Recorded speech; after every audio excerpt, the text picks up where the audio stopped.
there, so that's half the pound and a half. I hope I'm not right. In any event, the lid would be about half the amount.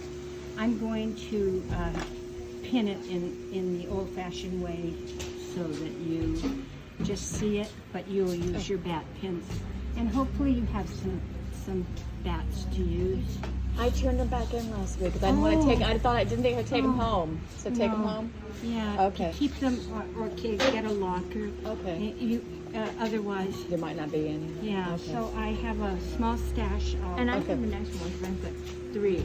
Nice of you. Okay. So And if you're going to find them, they'll be in the back Yeah. of the room, and Okay. usually by this point in They're gone. time, Okay. people use them. Because you dry your Trim, piece on it. throw on okay. it. Yeah, so if you keep them in constant circulation. I had it all in my bag to go home. I was like, maybe I'm not supposed to take this. Oh, I should you're have. so I should have sweet. asked you. Well, Well, then I thought I was going to order one of those sets like Evan's. I really like that, and then I forgot to do it. yeah, and Evan is skiing today, so that's where he Oh, is. nice. Oh, lucky. Yeah. And look, it's hot. And we don't know anything about Monica. Angelique. She texted me. I haven't texted her back, but I thought she was coming back today. I guess not. Well, maybe, has she been traveling? Just 2 more questions. Is this consistently, it's pretty thick, does that look about right? Or should I Well, be I would thinning this? stir it. I would Okay, yeah. decant I it. shook it, yeah. Well, stir it Okay. with a Okay. spatula Yeah. or a whisk. Decant it into something smaller, Small, yeah. and push it through a strainer. I see And lumps. with a strain, okay. And how many coats? Like on-goats usually need 2 coats. That's or right, three. exactly. Same? Okay. Same thing. Right, thank you. So generally, one at the time of throwing and one at the time of trimming. These are hand-built and they're on, oh, this will be okay on, bisque, right? No, Oh, these don't work on bisque? no, they're slips. Okay, that's true. So they're not gonna work, okay. They're formulated to fit on a rock plate, Carolyn. Okay. That was a good question to ask. Yeah. People know everything until they don't know anything. Just a small observation of the use of slips would solve a lot of problems. So I commend you for being here and watching. Oh, So this is way old school. You can use anything for a bat.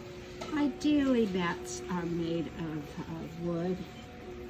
They used to make them out of plaster of Paris. That presents a problem in our studio because plaster of Paris, when it's incorporated with clay, blows up. So we try to dissuade people from using it, but wood, generally speaking. This material here, we call it masonite, they call it Duran, is a good material. And I don't wash my bats. I just scrape my bats when I'm using them, and then if they're dirty, I just make sure that I'm throwing it on a clean, dry surface. Slightly moistened. does washing them damage the wood or? It can make them warm. Or yeah. Okay. You can do whatever you want, right? All right, so I'll show you a functional bowl. I'll cultivate a thick rim, and then I'll try to reestablish it and put in a lid seating. Otherwise, I'll have to get another piece of clay. Excuse me. The rounder the piece is when you start, the better.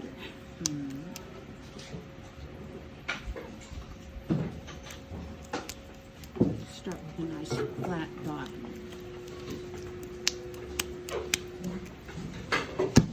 Whoop. No lottery ticket for me. So again, the rounder it is, the easier. All of the gestures that you remember at this point will pertain. So my seat is as close as I can get it. I'm right on top of the material so as not to have to just use the strength of my arms. Now Jeannie's a big woman, so she could probably do a lot of centering, but later down the line you'll want to have these positions and use the whole of your body strength against the material. Okay, juicy hands. I'm pushing down so it sticks. I'm going to cone it up, pushing into the heel of my left hand. Notice that my hand is not cocked. It's wrapped around the clay. You don't want to cock your hand, What do you mean by cocking your hand? bending it way back and Okay. approaching it. That sets up Okay. orthopedic problems. So Yeah. just cupping it. Cupping it, and I'm pushing through the heel of my hand against the fingers of my right hand. This clay is stiff. So the softer your clay, the more easily you'll be able to center and work it. When you get it higher and thinner, then you have to bring a little more finesse to the issue because it'll be wetter to start with. Wendy's using pug clay. Did we talk about pug clay? So that's an ideal clay to use in the beginning. Its drawback is it represents dark brown, it represents white, it represents amador, it represents solate. So when it comes to filing, it's not such a straight shoot as to what kind of clay you're putting the colors in, but it's easy. So you can't really totally predict what the glaze is going to do. That's right. You can sort of, you have to do something. There are certain glazes that are quite opaque and they'll be the same on everything, but other more delicate glazes like the celadons, like the tinted clears, they all depend very much on the clay for the look. If you put a clear glaze on dark brown, it won't look the same as a clear glaze on white clay because you're looking straight through it at the clay below. So, okay. Just as a small rule of thumb to get you started, it is not written in stone anywhere and you do not have to abide by it, but the size of the centered mound of clay. Alex, you saw the date on there. Yes, so you can now? Yeah. No, I told you the wrong thing. So. A well of misinformation. The width of this will help you determine how wide your bowl will be because technically you can bowl it out an inch over the base and still have it be stable. The reality is you'll be able to later on push it way out, but for now just know that there are limitations. And so if you want a 6-inch bowl, you probably set in a 4-inch base. Okay. I think a bowl looks good with a foot, so I'm leaving extra material there. They're my favorite little needle tool. I don't know what I did with it. So you can always trim it away. You can't add to it. So this is going to help me have a dramatic foot. And Rob, could you grab George's bowl on the table and give it to me? Right on, yeah, thank you. Maybe right here. Thank you. See how pretty it is? That is. It lifts your eye up. If you don't have a bottom, it doesn't matter. You're just going to trim and clean it. But if you can try to program a little extra, and that's where Wendy's trimming of her fingernails will help. Sometimes when you open the clay up, you press down inadvertently or you peel away material. Okay, and you will use, again, the bridge. The bracing is on my right side. I'm allowing the bridge to come over and support my middle and ring finger. I'm not squeezing the clay with my right hand. I'm not doing anything but providing its support. And this gesture can occur in a series. And come almost, but not over the edge if you can. And finish. You can see there's the reflection of the curve that I'm setting in there. The the bowl will represent a continuation of that. The walls of the bowl will represent a continuation of that. Yeah. So, oh look. Yay! We're talking about a bowl. And bowls are generally thrown on bats. These guys have bats, so I'll make sure that you have something to work off if you want to do this. A bowl is different than a cylinder in that the juncture of the bottom and the wall is not undercut. It doesn't. You don't need a perpendicular wall. You're going to have a nice gentle climb off of this curve. So I set it in with my fingers. And now I'm going to use an alternative hand position, but you can use the potter's knuckle if you want. This is the claw. I'm going to use these fingers in opposition to my thumb. This is just holding on to the top and grabbing a hold of what's at the bottom and lifting it. Come to the top, but not off the top. Preserve a little thickness there. And notice how I'm gathering up the clay. I'm going to do that again. My fingers are long enough for the claw again. With a bowl, you watch the inside profile.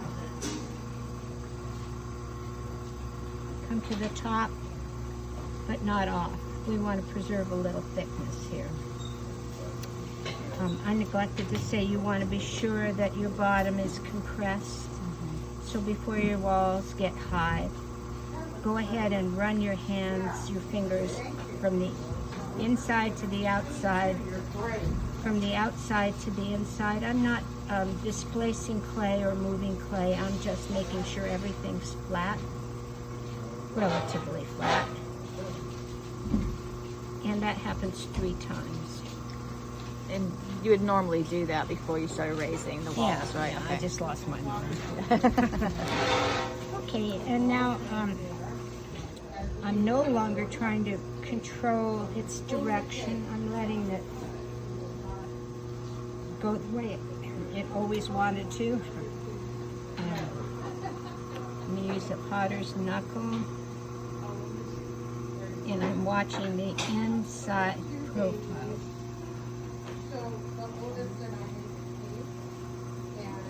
And I should have cut my fingernails. Okay.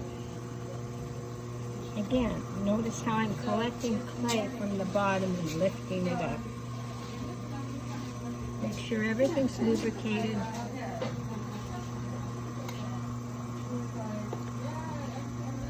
Are you holding the sponge? Is that helping to lubricate it, or? Again, I just lost my mind. Oh. I was wondering what Marion was carrying. It looked like a dog dish. Well, because I don't know if my hands are extra dry, but they really will stick to the clay. So I'm wondering if maybe using the sponge would help. Yeah, that. and you know, in the beginning, I think it's very useful to learn to feel it between your fingertips. But yes, what I'm doing is I'm not touching it with a sponge, but I'm squeezing it a little bit to get lubrication. What the genie said, if your hands drag, you'll pull the pot out of it. Yeah. I mean, it seems like I'm sticking my hand out of the water like constantly. So having the sponge would help that, I think. Come to the top, thicken and compress the rim. I'll do this, make a beefier rim with another one. So I'll go ahead and finish this as a bowl. So now it's pretty much thin. I'm watching the curve that I set in there, and I'm raising the clay up from slightly above the curve. And I'm watching the inside profile. It's that curve that you want to define the bowl. Bring it up, come to the top, but not all the way off the top. Thicken and compress the rim. Okay, now I'm going to shape it. So a cylinder would be done after that many passes thin. The pot is thin now. What I'm going to do is shape it. And I've got about 3-4 passes to shape it. So I'm going to take the rim and turn it out. So I'm not squeezing it. I'm just turning it out over my finger, and I'm going to belly the form out to where the rim is hanging out. You didn't see it, but George and I usually do a bowl demonstration where he does everything the opposite. So Not turned out.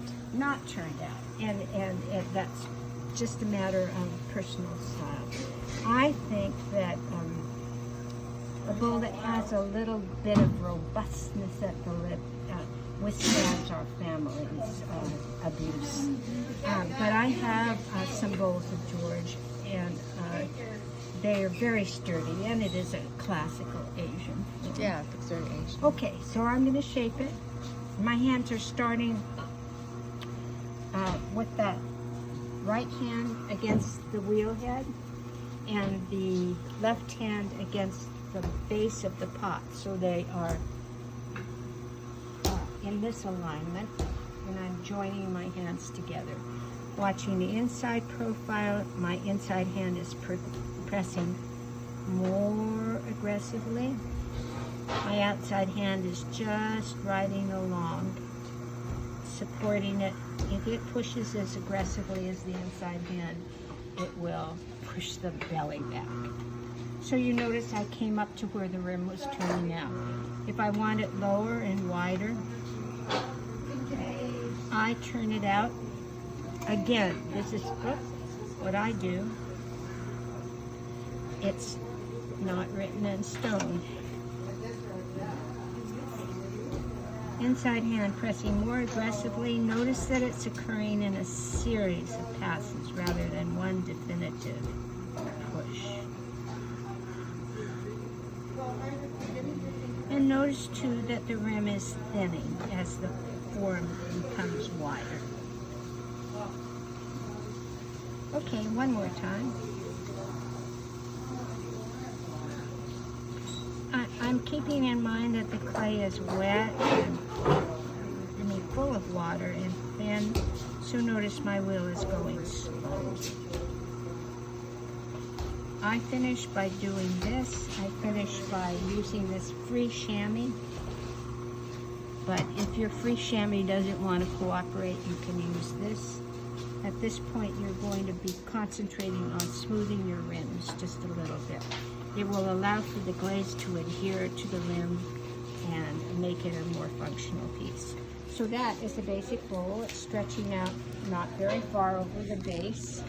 If you are uncomfortable, if you feel there are hesitancies in the form, these are all throwing rims. The tip of the iceberg, rubber one, two nice, this is teak, I don't know what the other wooden is. You can just take the tool, hold it at an oblique angle and gently straighten it, pushing it against the clay. And you see it takes out the lines, it takes off the slip. You can do this as many times as you want, keeping in mind there is a limitation as beginners to how wide you can make it. Okay.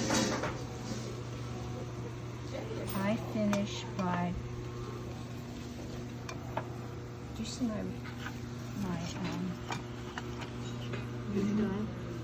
The wire, or no, your little tool, special tool. my needle tool. In lieu of real language here. I don't. Oh, thank you. I'm going to just put this little line in here. That's a vestige from the man who taught me, and it's just a pretty little line. That's my homage to Arnold.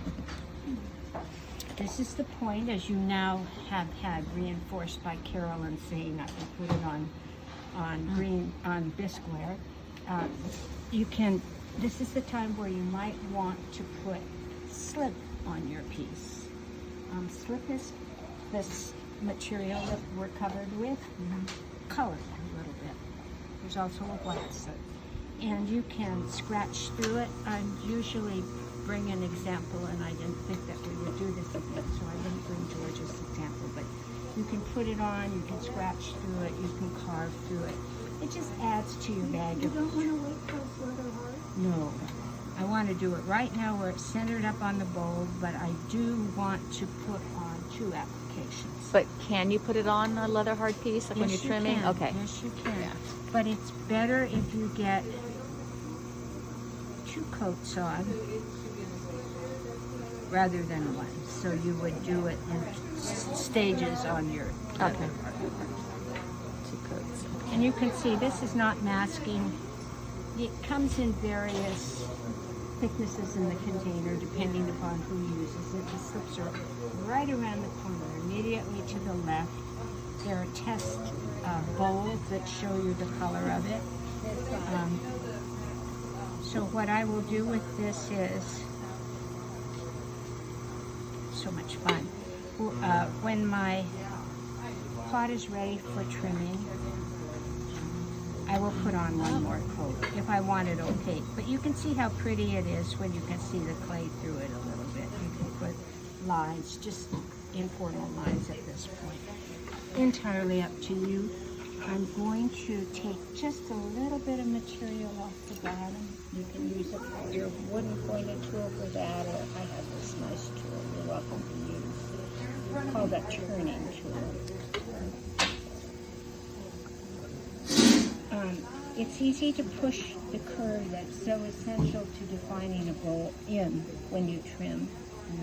So by all means, don't trim too much off. You're going to trim the pot anyway. I'm going to take my needle tool and just cut under it a little bit to get my wire to start.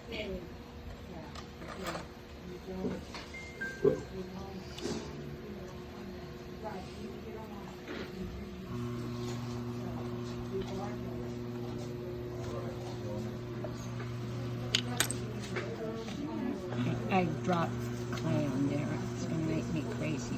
Just incorporate it a little. Make me crazier, right? Still. Now, are there special pottery brushes, or you're just getting a soft paintbrush? This was somebody in porcelain class bought a bunch of paintbrushes online, and he sold us the extra. And this was just one. I love it because it's like those brushes we used to use when we did poster painting and stuff. You know, it's a very familiar brush. And then the virtue of the system is to lift this off. I'm going to do it one more time.